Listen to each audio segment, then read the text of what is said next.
সম্মানিত গাইস, শুভ সকাল।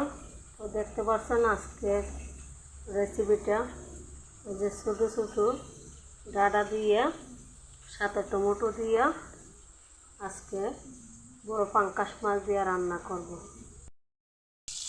দেখতে পাচ্ছেন এই যে মাছগুলো সুন্দর করে ভাজি করে নিতে আসছি। কারণ পাঙ্কাশ মাছ ভাজি না করে রান্না করলে খেতে ভালো লাগে না। তো এই দিকটা দেখতে পাচ্ছেন আমি এই যে তরকারিটা বসিয়ে দিচ্ছি।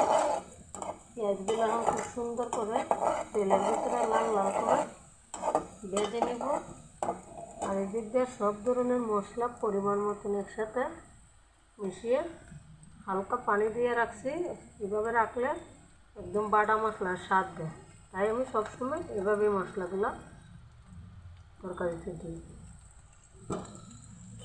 দেখতে থাকেন বন্ধু, আমি কীভাবে ডাঁটা দিয়ে বড় পাঙ্কাশ মাছ দিয়ে রান্না করি, আপনারা আমার সাথেই থাকবেন। এখন মশলাগুলো দিয়ে দিব।